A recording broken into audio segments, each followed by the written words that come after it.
Hello everyone. Question दिया गया है an open vessel eight 27 degree centigrade is heated until 3/8 of air in it has been expelled।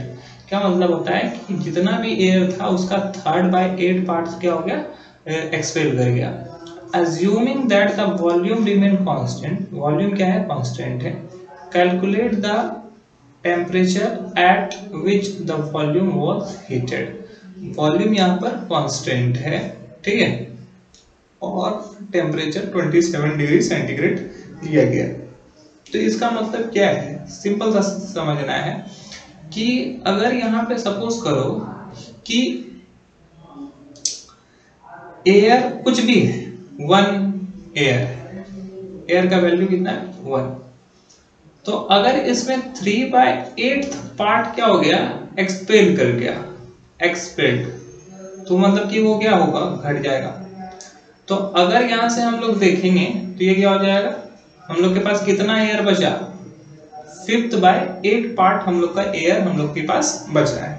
Okay, तो पहले suppose कर लो कि पहले एयर का वॉल्यूम क्या था,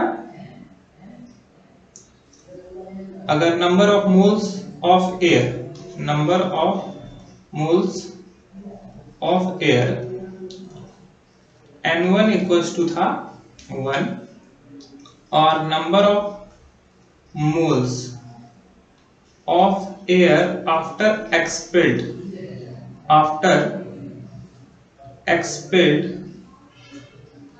3/8 इक्वल्स टू 5/8, ठीक है, ये हो गया 5/8 ऑफ N1, ठीक है, ये पहले का 5/8 पार्ट ऑफ N1 का बचा हुआ है।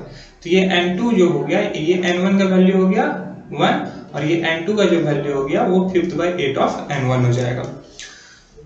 अब हम लोग को यहाँ पे फाइंड करना है क्या, टेम्परेचर निकालना है। तो हम लोग को पता है, हम लोग एक थ्योरी पढ़े हैं जिससे हम लोग को पता है N1 T1 equals to N2 T2, PV equals to nRT।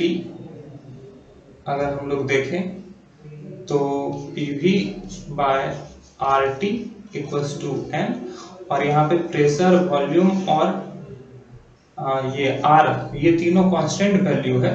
तो N is indirectly proportional to the 1/T। अगर ये हो जाएगा तो हम लोग लिख सकते हैं N1 इक्वल्स टू K/T1 और N2 इक्वल्स टू K/T2।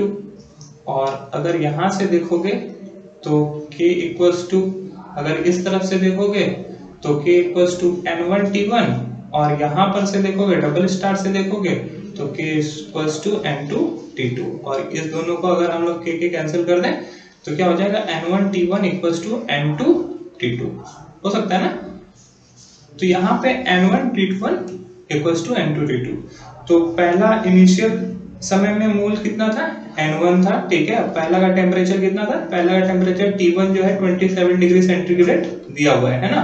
तो इसको केल्विन में कन्वर्ट कर लेते हैं। तो T1 हो जाएगा 27 प्लस 273 डिग्री सेंटीग्रेड, सॉरी 273, तो ये हो जाएगा 300 केल्विन। ओके, तो ये हो जाएगा 300 इक्वल्स टू N2 जो कि है, और T2 हम लोग को फाइंड करना है।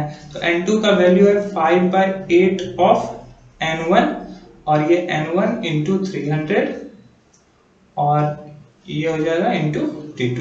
तो T2 का वैल्यू अगर हम लोग फाइंड करते हैं तो T2 इक्वल्स टू हो जाएगा N1 into 300 bye 5 into 8 into N1। तो N1 कैंसिल, 5 से ये हो जाएगा 60 और ये हो जाएगा T2 इक्वल्स टू 480 केल्विन। और इसको अगर हम सेंटीग्रेड में चेंज करें तो सेंटीग्रेड में चेंज करने के लिए 273 क्या करेंगे, माइनस कर देंगे। तो ये हो जाएगा 207 डिग्री सेंटीग्रेड। तो यहाँ का जो T2 निकलेगा वो होगा option D 207 degree centigrade. I hope ये आपको समझ में आया होगा। That's all, thank you.